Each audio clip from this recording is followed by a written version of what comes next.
जय माता रानी। दोस्तों, आपके अपने चैनल नीति भंडार में आपका बहुत बहुत स्वागत है। माँ भगवती दुर्गा की कृपा सदैव आप और आपके समस्त परिवार पर बनी रहे।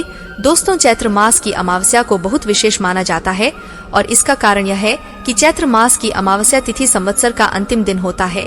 चैत्र मास की जो शुक्ल पक्ष की प्रतिपदा तिथि होती है, नवरात्रि का पहला दिन होता है।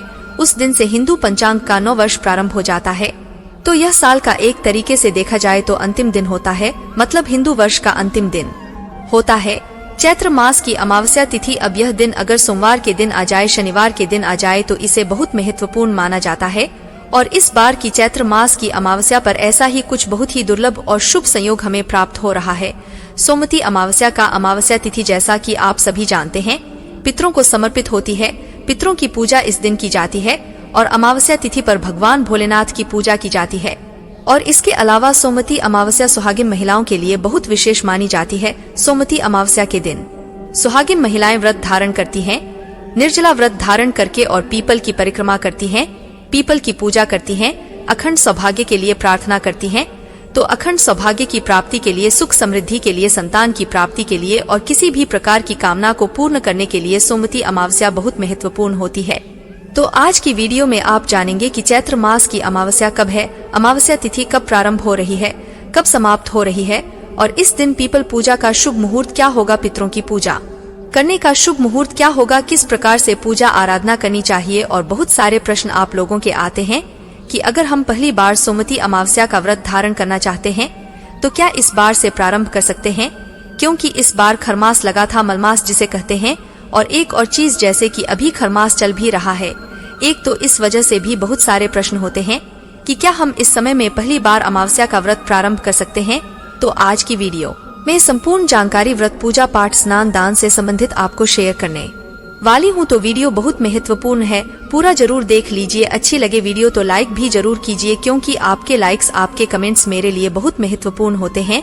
यही एकमात्र जरिया है जिनसे मुझे पता चलता है कि आपको यह वीडियो अच्छी लगती है और आपके लिए यह वीडियो उपयोगी है।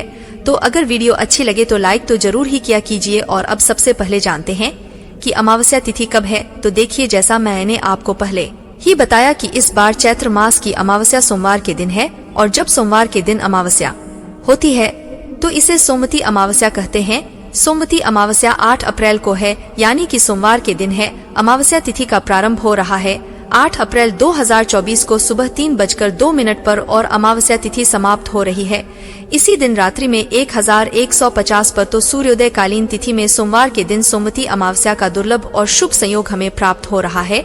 और अब बात करें कि सोमवती अमावस्या के दिन किस प्रकार से नियम पालन करना चाहिए। तो देखिए, सोमवती अमावस्या है तो इस दिन जल्दी उठना है। आप सभी जानते हैं, वैसे तो कहा जाता है कि गंगा इत्यादि नदियों में स्नान करना चाहिए, किसी पवित्र नदी में स्नान करना चाहिए, लेकिन सबके लिए ऐसा संभव नहीं हो पाता है।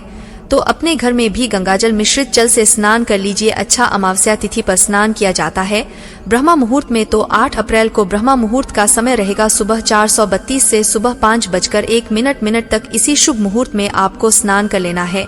वैसे आप अगर इस समय में नहीं भी कर पाते हैं तो सूर्य से पहले कर लीजिएगा। इतना जरूर ध्यान रखिएगा, स्नान इत्यादि से निवृत्त होकर भगवान सूर्य देव को जल दीजिए। फिर उसके बाद अपने घर के मंदिर में विधि विधान से पूजा कर लीजिए, जिस प्रकार से आप हर रोज करते हैं। और इसके बाद से आपको पीपल की पूजा करना है। तो पीपल की पूजा करने के लिए घर के आसपास जहाँ भी पीपल है वहाँ जाकर आपको जल अर्पित करना है, परिक्रमा करना है। कितनी संख्या में परिक्रमा आप कर सकते हैं? तो देखिए, आप चाहे तो 108 बार परिक्रमा कर सकते हैं, नहीं तो 7 बार भी कर सकते हैं, 21 बार भी कर सकते हैं, 11 बार भी कर सकते हैं, 51 बार भी कर सकते हैं। मतलब अपनी इच्छा के अनुसार आप कितनी भी संख्या में परिक्रमा कर सकते हैं। कम से कम 4 बार या फिर आप चाहे तो 7 बार भी कर सकते हैं। इससे ज्यादा फिर आपकी अपनी श्रद्धा होगी। अच्छा, बहुत सारे भक्तों के प्रश्न होते हैं कि क्या सुहागिन महिलाएं ही सिर्फ पीपल की पूजा करती हैं? आज के दिन नहीं, देखिए, पूजा कोई भी कर सकता है। पुरुष भी कर सकते हैं, स्त्रियां भी कर सकती हैं, या फिर लड़के या लड़कियां भी कर सकते हैं। कोई भी पूजा कर सकता है। सुहागिन महिलाओं की पूजा विधि थोड़ी अलग होती है, कुछ विशेष होती है, क्योंकि कि सुहागिन महिलाएं व्रत धारण करके और अपने अखंड सौभाग्य की प्राप्ति के लिए सुहाग की सामग्री भी पीपल की जड़ में अर्पित करती हैं, जल भी देती हैं, परिक्रमा भी करती हैं। बहुत सारी चीजें हम दान भी देते हैं, अपने लिए भी चढ़ाते हैं, अपने पति के लिए भी चढ़ाते हैं। तो यह हमारी पूजा थोड़ी विशेष हो जाती है।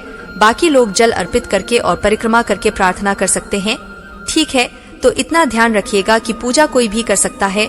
विशेष पूजा सुहागिन महिलाओं के लिए होती है। कुछ विशेष नियम होते हैं। अच्छा, नियम क्या होते हैं वो आप जान लीजिए। देखिए, सुहागिन महिलाओं को सुहाग की सामग्री पीपल की जड़ में आज अर्पित करना। जल क्या अर्पित करना होता है? बस थोड़ा सा कच्चा दूध ले लीजिए एक पात्र में। उसी में आप चाहे तो जल मिला सकते हैं, चाहे तो अलग से दूध ले सकते हैं और जल का पात्र अलग से भी ले सकते हैं। यह पूरी तरह से आपकी अपनी इच्छा है। या फिर एक ही पात्र में थोड़ा सा जल ले लीजिए, थोड़ा दूध डाल दीजिए, शक्कर डाल दीजिए और थोड़े से अक्षत डाल दीजिए और इसी जल से पीपल की जड़ को सींचें। फिर उसके बाद धूप, दीप, नैवेद्य, अक्षत, पुष्प इत्यादि सभी चीजें पीपल की जड़ में अर्पित करते हैं। मिठाई अर्पित करते हैं, फल इत्यादि अर्पित करते हैं। जितनी संख्या में आपको परिक्रमा करना होता है उतनी संख्या में कोई सामग्री आप लेकर जाइए, उसी से आप परिक्रमा करते हैं और उन सामग्रियों को दान कर दिया जाता है। अच्छा, यह सामग्री आप चाहें तो किसी ब्राह्मण को दान कर सकते हैं या फिर जैसे कि अगर खाने पीने की चीजें होती हैं, जैसे कुछ टॉफी वगैरह लेकर गए हैं आप या मिठाइयों से आप परिक्रमा कर रहे हैं तो वह आप बच्चों में भी वितरित कर सकते हैं। सुहाग की सामग्री से अगर आप परिक्रमा कर रहे हैं तो सुहाग की सामग्री आप किसी सुहागन स्त्री को दान कर सकते हैं। या जैसे कि अधिक संख्या में सुहाग की सामग्री है तो आप कई सुहागिन स्त्रियों को उस सामग्री में से दान कर सकते हैं। विशेष रूप से सुहागिन महिलाएं आज के दिन पीपल की जड़ में सिंदूर अर्पित करती हैं और जितनी बार भी आप परिक्रमा करेंगे उतनी बार पीपल की जड़ में सिंदूर लगाते हैं, फिर उसी उंगली से अपनी मांग भरते हैं। तो इस प्रकार से अखंड सौभाग्य के लिए हम प्रार्थना करते हैं। ठीक है, तो इस प्रकार से सुहागिन महिलाओं के नियम थोड़े अलग होते हैं। और परिक्रमा करने के बाद सोमवती अमावस्या की कथा पढ़ सकते हैं, वहीं पर बैठकर चाहे तो सुन भी सकते हैं। परिक्रमा करते समय ओम नमो भगवते वासुदेवाय नमः या फिर ओम नमः शिवाय इस प्रकार से मंत्र जप कर सकते हैं।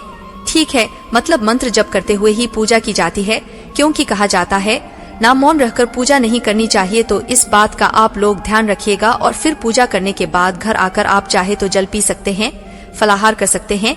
बहुत से लोग हैं जो पूरे दिन का व्रत रखते हैं, मतलब शाम के समय फिर मीठा भोजन करते हैं। तो जैसा आपके यहाँ नियम होता है उसी प्रकार से आप भोजन कर सकते हैं या फिर व्रत धारण कर सकते हैं। लेकिन हाँ, इतना जरूर ध्यान रखिए कि पीपल की पूजा करने के बाद, पीपल की परिक्रमा करने के बाद ही अन्न और जल का सेवन किया जाता है। ठीक है, कम से कम तब तक तो व्रत जरूर रहना चाहिए जब तक हमारी पूजा पूरी ना हो जाए। अब बात करें कि पीपल की पूजा का समय क्या रहेगा, तो देखिए सूर्योदय के बाद ही पूजा की जाती है और 8 अप्रैल को सूर्योदय काल का समय रहेगा सुबह 6:01 पर। तो जब तक आप घर में पूजा करेंगे, स्नान दान इत्यादि करेंगे, तब तक सूर्योदय काल का समय भी हो जाएगा। फिर इसके बाद आप पीपल की पूजा भी कर सकते हैं। अच्छा, जिनके घर के आसपास पीपल ना हो वह क्या करें, तो देखिए अगर आपके घर के आसपास पीपल नहीं है तो आप तुलसी की परिक्रमा कर सकते हैं। तुलसी की भी इसी प्रकार से पूजा कर सकते हैं। ठीक है, तो तुलसी तो सबके घर में होती है, आप आराम से अपने घर में भी पूजा परिक्रमा सब कुछ कर सकते हैं। आज सुहागिन महिलाओं को कच्चा दूध शिवलिंग पर जरूर अर्पित करना चाहिए, इससे सौभाग्य में वृद्धि होती है, अखंड सौभाग्य की प्राप्ति होती है।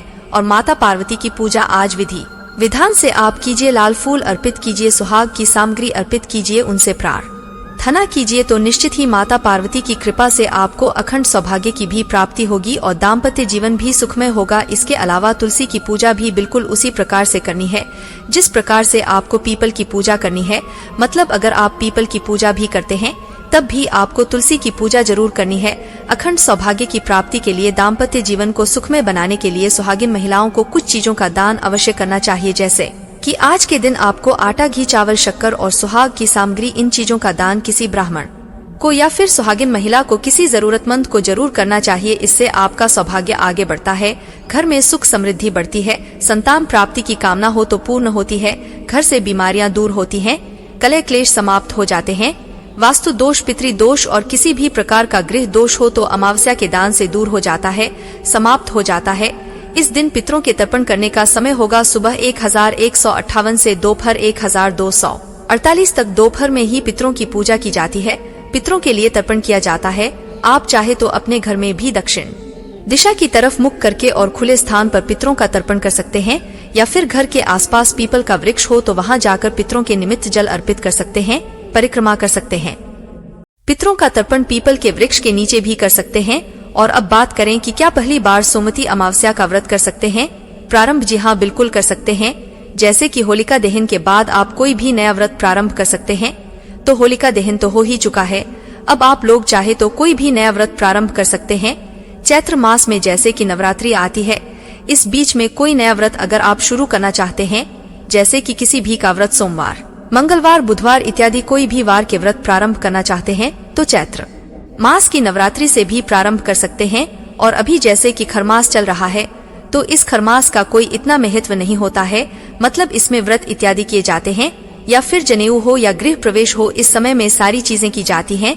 इस खरमास को इतना अधिक नेगेटिव नहीं माना जाता है, तो इसको लेकर आप लोग इतना विचार मत किया कीजिए, हर चीज में संशय नहीं करना चाहिए। अब जैसे कई भक्तों के प्रश्न है कि 9 अप्रैल से प्रारंभ हो रही है नवरात्रि, तो क्या हम सोमवती अमावस्या के दिन बाल धो सकते हैं? देखिए, अमावस्या तिथि के दिन बाल नहीं धोना चाहिए, यह मतलब बिल्कुल नियम है, तो आपको यह ध्यान रखना है। वैसे भी सोमवती अमावस्या को अखंड सौभाग्य के लिए हम पूजा करते हैं, तो उस दिन बाल धोना तो बिल्कुल भी ठीक नहीं होगा। तो आप लोग रविवार के दिन बाल धो लीजिए, फिर सोमवार के दिन हम व्रत कर ही रहे हैं, सोमवती अमावस्या का या व्रत नहीं भी कर रहे हैं।